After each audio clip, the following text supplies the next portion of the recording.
Pinili namin sa pangalan ng Ama, ng Anak at ng Espiritu Santo.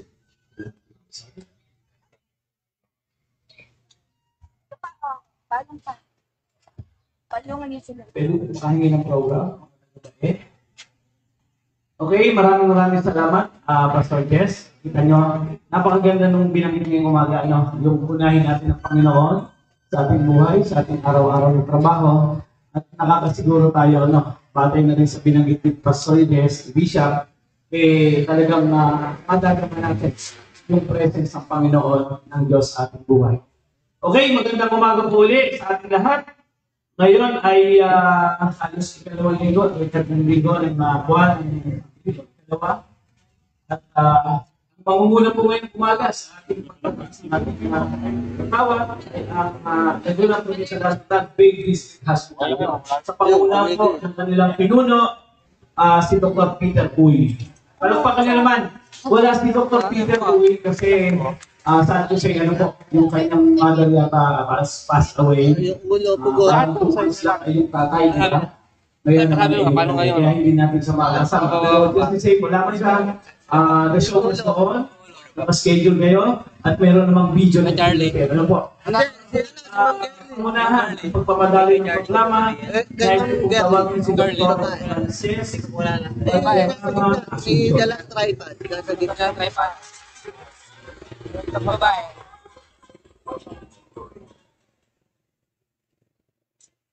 Yung laptop, To our beloved Governor, Ramil Hernandez, to our dear Provincial Administrator, Attorney Federal, and to all the government employees of the Provincial Government of Lovina, a pleasant and blessed morning to everyone. I am Dr. Francis Valderrama Asuncion, internist, medical officer, and it is our great honor and privilege to host this last ceremony and present to you Bay District Hospital's accomplishment report. The Philippine National Anthem will be led by Dr. Marian Rivera, panunumpa ng Watawat ng Pilipinas by Dr. Marita Elias, panunumpa ng Kawani ng Gobyerno by Francisita Malores, panunumpa ng Lingkod Bayan by Clark Quintos, Panata ng Bagong Pilipinas by Darnie Pamulaklak, Pilipinas Kong Mahal by Irene Ramos, and Bagong Pilipinas Hymn by Kenneth Maran. Hindi napapagod. Ha? wala. Dito okay ah. Okay na po yun. Paano naman yun? Di ba ka... Paano? Ayos, pataas mo konti. Pataas.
Atin pong itaas ang ating kanang kamay at sabay-sabay natin bigasin ang panunumpa sa watawat natin.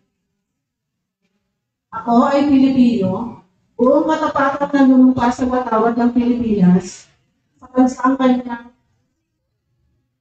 karunungan at kalayaan, pinatigilos ng sambayan ng mga Diyos, matao, makaligaya, makabansa.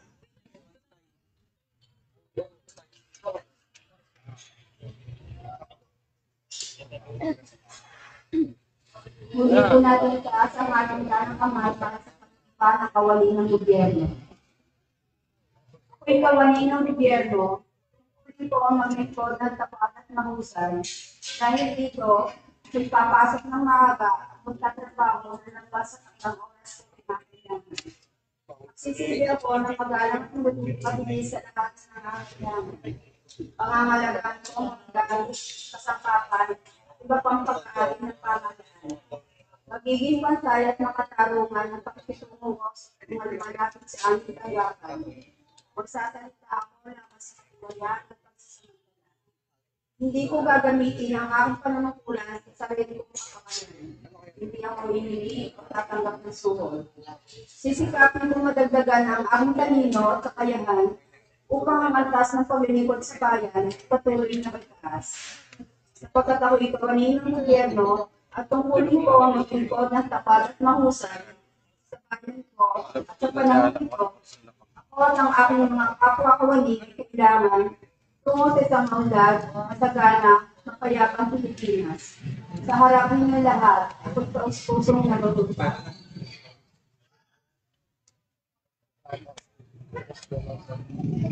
Panatilihin po natin nakataas ang ating mga kanong kamay, express po natin pagkitin ng panunungkod bayan. Panunumpa ng lingkod bayan. Ako ay isang lingkod bayan.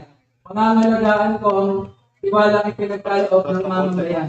Maglilingkod ako ng may malasakit, katapatan at kausayan na walang kinikilingan.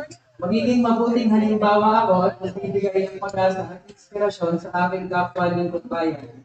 Dilinangin ko ang aking sariling kakayahan upang sa harap ng panahon ay mapaglingkuran ko ng buong kausayan ng sambayanan. Hindi ako makikibahagi sa pagkatiwalian sa pamahalaan. Pipigilan at isisiwala sa ito sa pamamagitan ng tama at angkop na pamamaraan.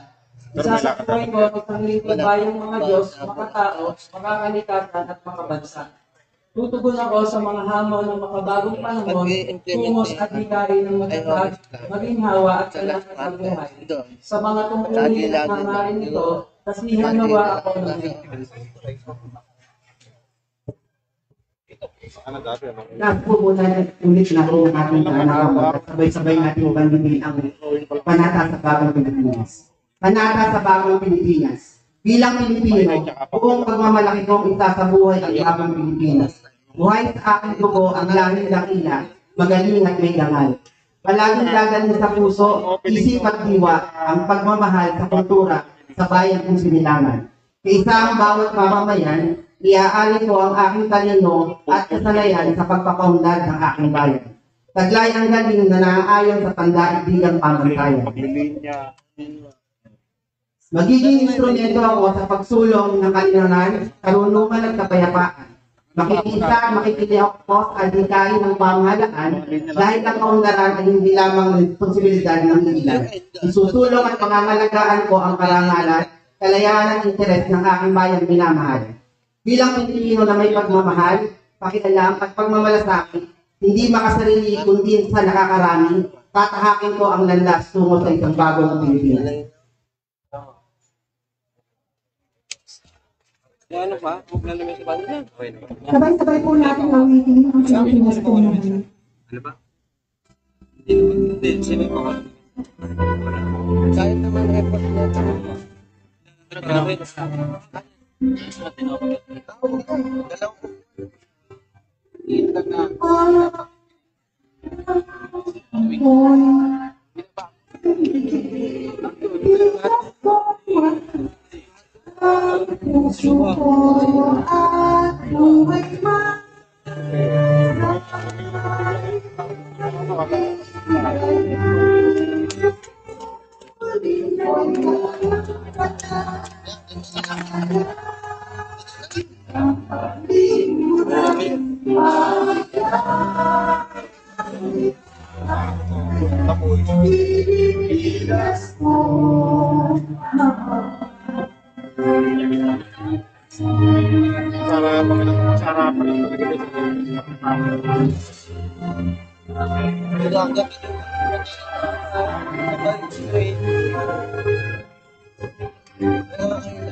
Sabay-sabay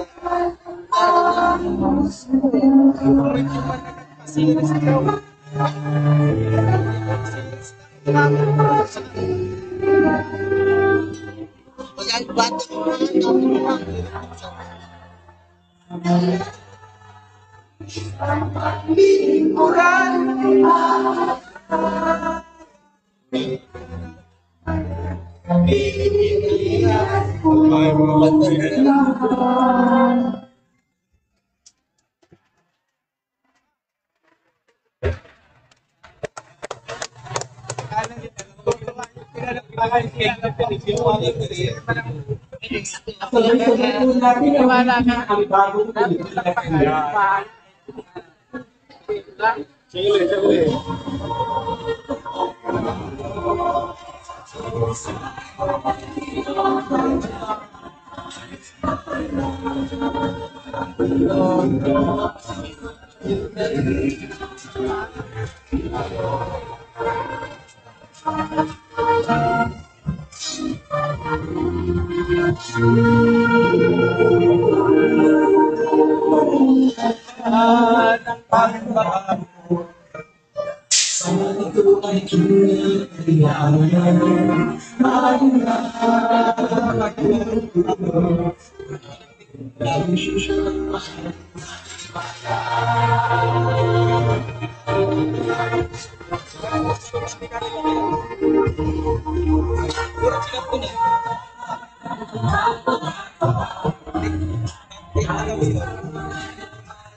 Wala na.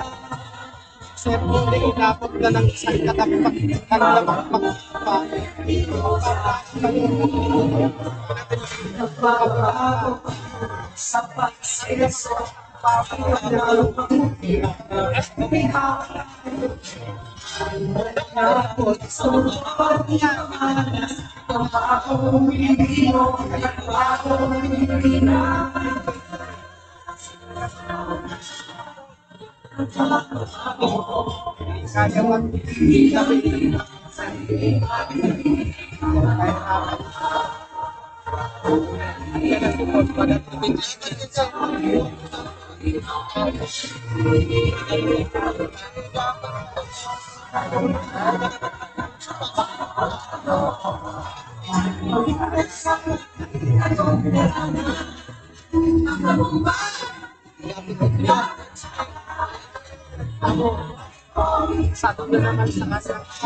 Good morning to all of you. Honorable Governor Governor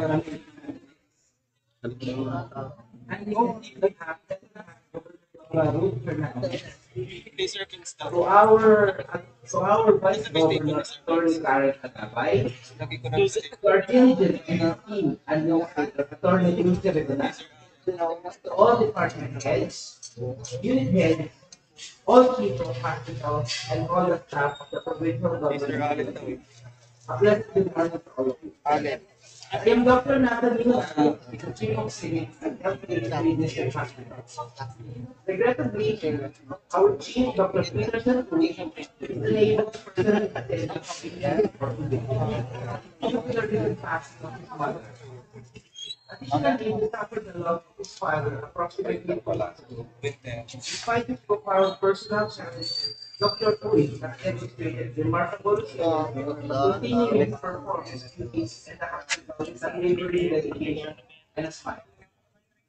Dr. Uy would like to extend his heartfelt and sincere appreciation for all the support of the provincial government of Laguna and the political efforts of the entire country's basic hospital, without which this accomplishment would not have been possible. Dr. Uy was particularly enthusiastic about presenting the production of the affecting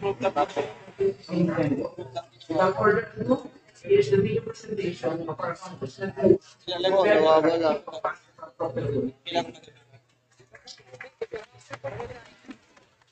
Video na lang.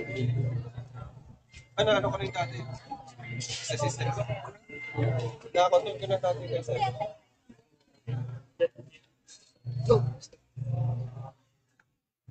Paano yung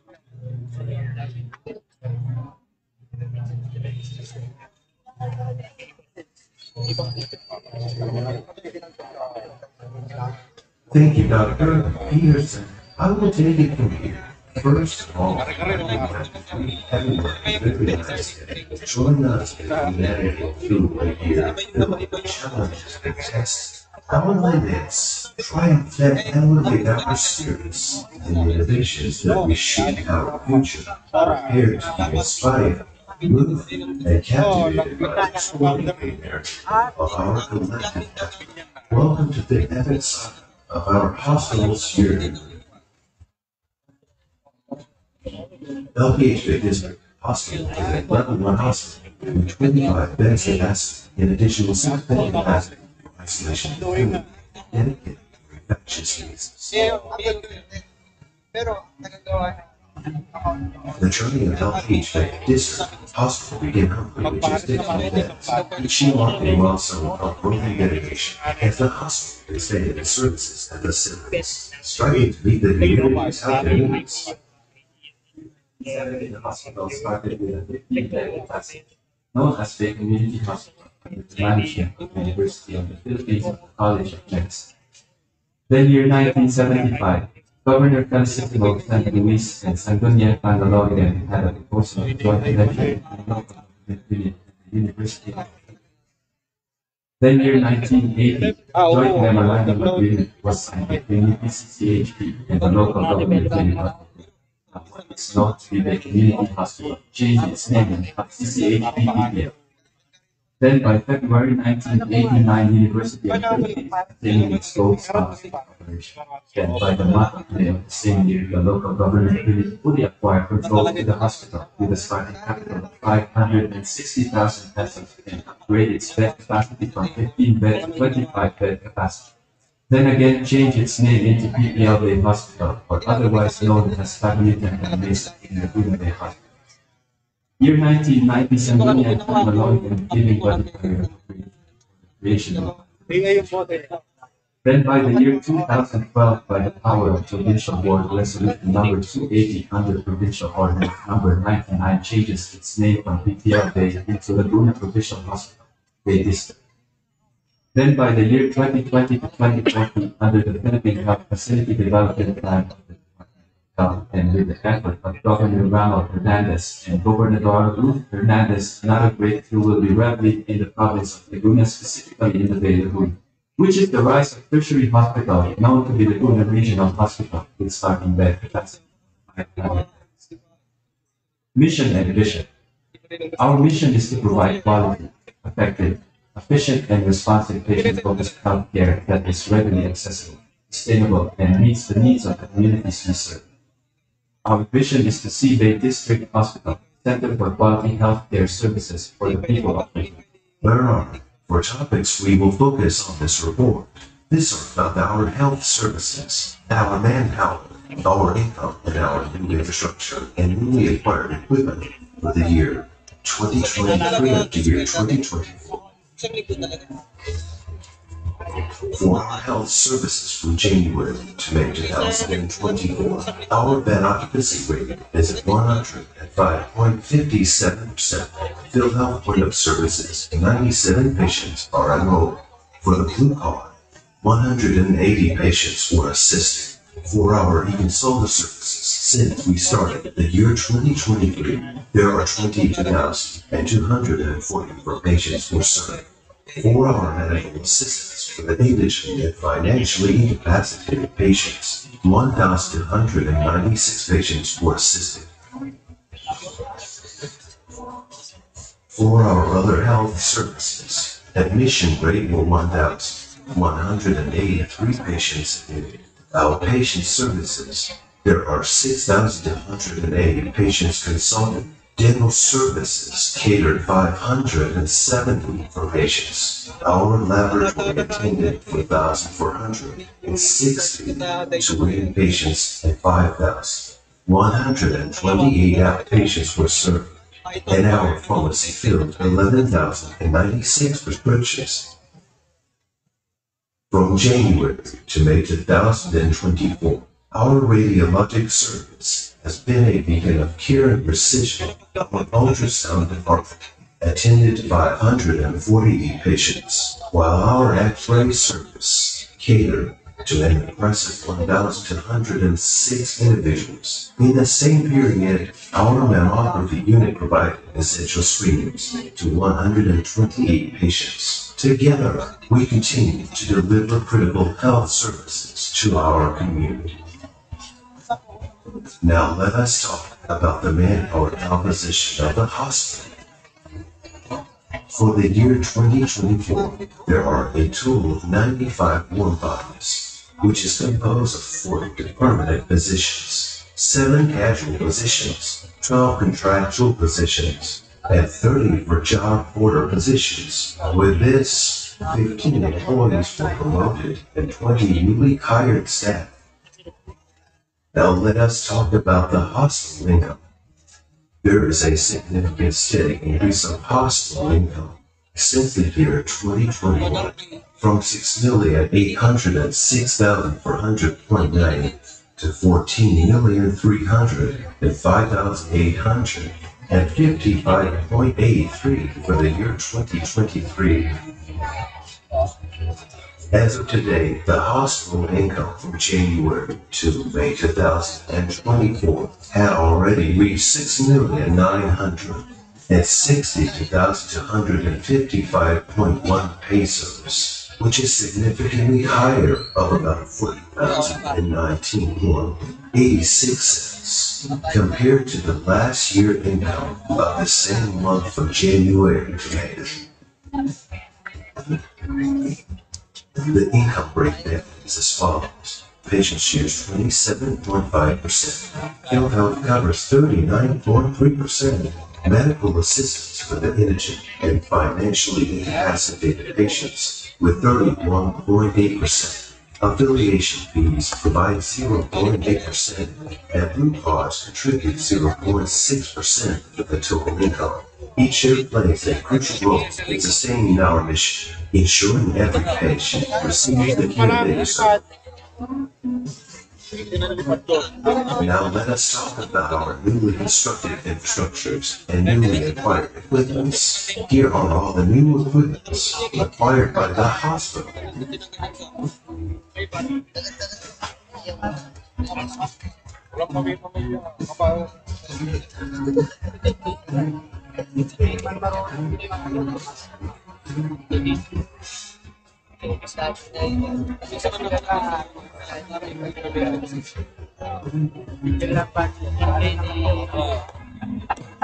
For the hospital infrastructures, recently we have ribbon cutting and inauguration of our newly renovated OPD complex, which is a one-stop shop that will cater to all the outpatient needs of our clientele.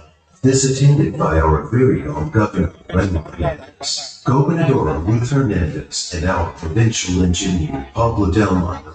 Another significant structure in our hospital is the construction of the Women's Health and Wellness Clinic, now entering into its phase 2 construction, which will serve to all the women in need for the province of Laguna.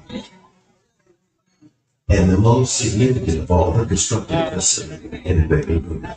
This is the most momentous event, the groundbreaking of Laguna Regional Hospital. It happens on May 16, 2024, with all mayors from various municipalities attending. Representatives from the Department of Health, Department of Interior, local government, Department of Public Works and Highways, and other national agencies, and all the department heads of local government units, and all the 9 chief of hospitals from various districts. This structure will change the healthcare system of the province, which relate to the growing health needs of all the people in the world. With that, this concludes all my report. Thank you for giving us your undivided attention as we unveil the riveting chronicle of our hospital's journey. This isn't just a report, it's the heartbeat of our institution. Each page follows us with stories of unparalleled dedication, groundbreaking achievements, and unwavering resilience. Again, thank you everyone and happy Easter.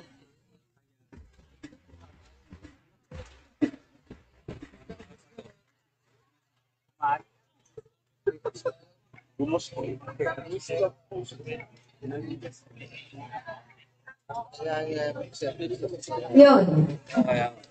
Good morning. Palakpakan po ulit natin.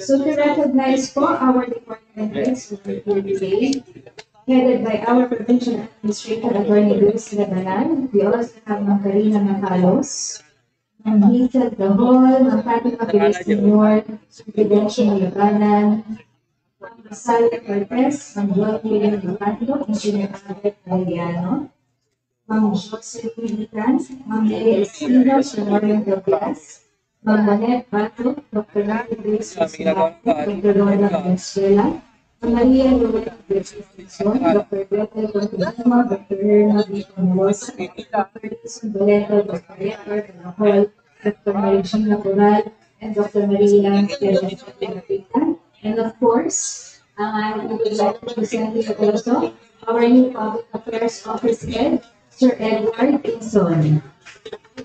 Palakpakan po naman natin si Edward. Sa lahat po ng request natin, lalo na sa Vice President, sa'yo na namin. Joke lang. Okay po. Also, I think ito po yung napakaganda pagkakataon for us to recognize ang isa sa mga achievements ng ating province through the efforts of one of our offices.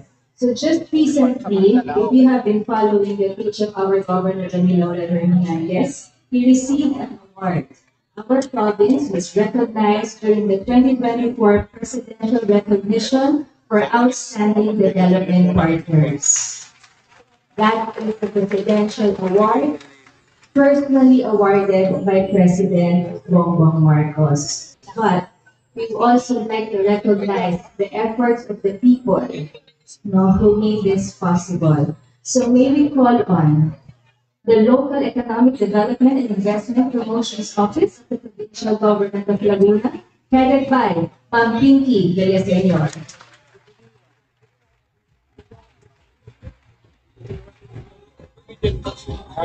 Maybe also our Provincial Administrator to present to them, and of course, to the entire body of the Provincial Government of Laguna, the award.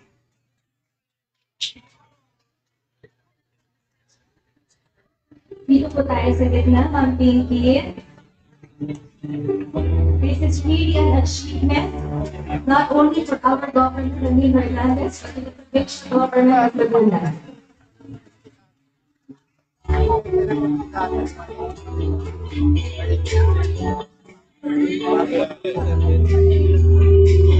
Sabi po ang award. Sino po ba yan, Ate Pinky?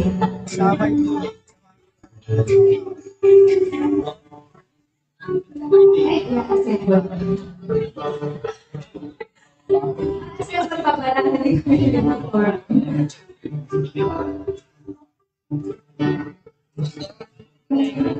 So for all those who doesn't know kung ano po itong award na ito, this award is centered when it comes to mainstreaming yung ating mga MSMEs dito sa province. So yung mga small and medium enterprises po natin ay nabigyan po natin ng daan para makapasok po sa local market and even national and international market. Napakalaking tulong po niya para sa ating po mga kamakayan dito sa Laguna. Palakpakan po muli natin. Thank you po.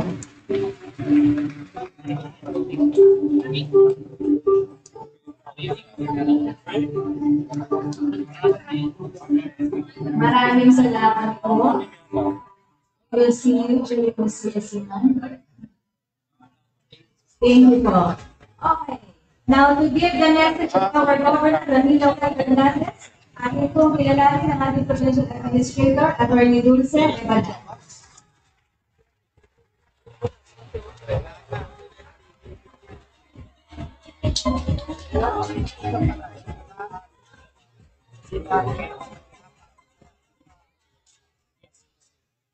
Okay, magandang umaga. Habang nagkakagulo pa sila. Okay. Yan.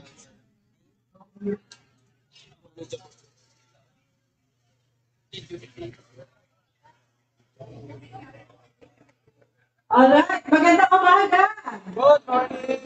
Para naman kayong lamig na lamig. Ano, nilalamig ba kayo?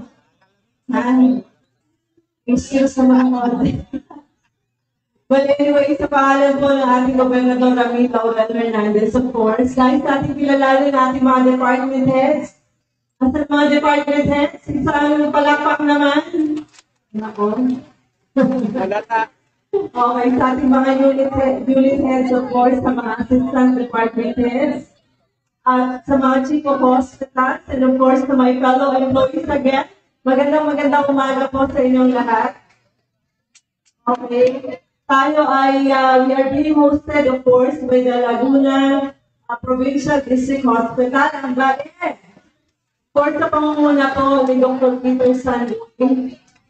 Aileen, nasa si Aileen? Napasaya mo kami ngayong umaga.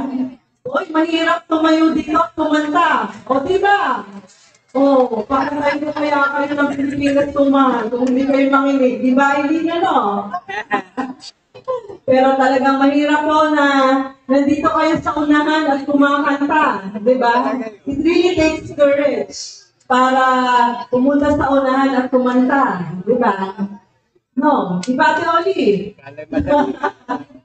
Okay. Well, anyway, nais ko rin po kilalanin ang ating bagong head ng public affairs, walang iba, ang nagbabalik, nagbabalik kasi matagal na yan si Sir Edo sa atin, pero he was appointed recently, effective July 1, as the head of the public affairs. O, palakpakan naman natin ulit si Sir Edo.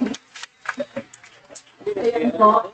Of course, nice natin i-congratulate ang Bae District Hospital for all your accomplishment. Maraming salamat. Nakita natin si Bembol ba yun? Si Bembol. Okay. Obvious nga, na-Bembol siya. Kaparehas si Dr. Uy. Parehas sa akin. Ano common sa kanila? Dr. Ranios. Ano common? Magaling. Diba? Magaling si Bembol. Ang galing ng pagka-report niya. Well, anyway, congratulations po sa Bae. Ano po? Your accomplishment really is a testament of your unwavering dedication and hard work sa provincial government. Dahil, alam niyo, si Dr. Boy, I think, nakilala ko siya, he is one of the most sincere doctors that I have ever met. No, napaka-sincere, talagang pinakita niya yung dedication niya kahit he is experiencing so much challenge right now because of the death of his father and his mother. Pero alam niya, nag-message pa siya sa akin na, sorry, attorney, I cannot be able to personally do the reporting because of what happened to my mother. Kaya nakikita mo yung how professional he is, how sincere he is, and how dedicated he is in his work. At nagre-reflect din naman yun sa ating mga empleyado sa kanya. Ano po, kaya maraming salamat sa ating mga empleyado, sa mga nurses, doctors, lahat po ng ating mga employees din sa BAE. Maraming salamat sa inyong dedikasyon, commitment, and hard work. Dahil dyan, nakita natin how accomplished you are sa pagsulong talaga ng ating health services sa BAE, District Hospital. And of course, sa ating mga nearby community. Not only in BAE, but also in Los Baños, Calauan, Victoria, and the rest of municipalities near the area. Maraming salamat. Ano po? Salamat po natin muli ang ating mga taga-BAE District. Okay, kanina po pinesent natin yung presidential recognition, no? And the plaque for the provincial government of Laguna. Of course, it is through the effort of Ms. Pinky Villaseñor. No po? Alam niyo si Pinky, ito pong lady po ay bagong opisina lang ito. I think wala pang 5 taon. Mga 3 years pa lang ang Local Economic Development Investment Promotion Office. Pero nakita natin kung gaano ka-dedicated din si Pinky, no, in promoting economic opportunities and economic growth for our people of Laguna. Kaya hindi naman nasayang yung kanyang mga effort. Kaya it is no less than President Ferdinand Romualdez Marcos who gave us the award for presidential recognition being the outstanding development partner insofar as still improving access to market. So, nabigyan ng oportunidad ng ating mga MSMEs na makapture even abroad, no? In fact, nakarating po ang iShip Footwear. Yan yung naggagawa ng tsinelas at sapatos sa EU. Nakarating sila in Europe, no? To promote our brand. And I think that is really one of the greatest achievements ng Laguna dahil naipakita natin not only in Laguna, not only in the Philippines, but in the entire world kung ano yung produkto ng Laguna. Kaya Pinky, asan ka na? Ha? Wala si Pinky. Well, it is really, sabi sa akin ni Gob, alam mo ba, Pinky, sabi pa sa akin ni Gob, let us give recognition to Pinky Villaseñor because what she has accomplished is really something for all of us. Kaya, it is really with immense pride and heartfelt congratulations, Pinky, that we really recognize all your achievements sa Local Economic Development Investment Promotion Office. And at the same time, si Pinky, hindi lang yan ang ginagawa. She's also the head of the Youth Development Affairs Office. At napakarami niyang ginagawa. Ano po? Kaya, I think what you have done, Pinky, is really worthy of emulation. Sana all. No? Sana all. Okay, alam mo, Pinky, sabi ko nga sa post ko, hindi lang ito napakalaking achievement for the provincial government of Laguna at natupad mo rin yung aking pangarap na maliit pa ako na ako'y makarating sa Malacanang. Mababaw, hindi mababaw yun, no? Kasi bago ka makarating doon, there must be something na pwede ka makapasok sa Malacanang. At natupad mo yun, Pinky. Natupad mo yun ni Governor Ramy Laurel Hernandez. At natupad nyo lahat yun. Bakit? Because I am now, dito po ako bilang inyong provincial administrator. And I am really very thankful for the trust that you have given me all these years. Kaya maraming salamat po sa inyo. Thank you very much. Siyempre, nais ko rin i-recognize sa ating mga kasama sa Leti po, Noni Pinky, si Jem, si Denzi, at si Angel. Si Angel, no? Coming from DTI yan. Alam na, 5 piraso lang sila, pero yung achievement nila ay sobra. Okay? So sa inyong lahat, God bless you everyone. Thank you.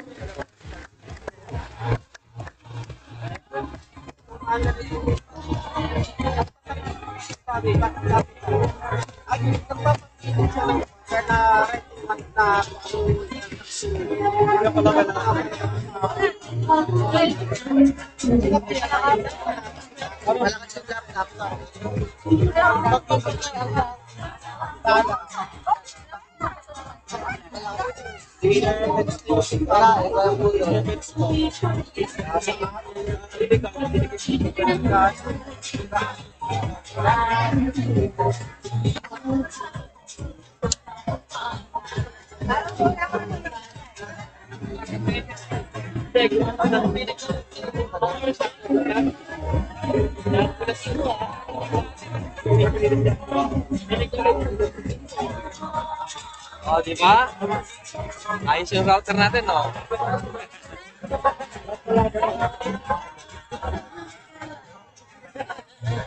Hindi kasi kaya, ano?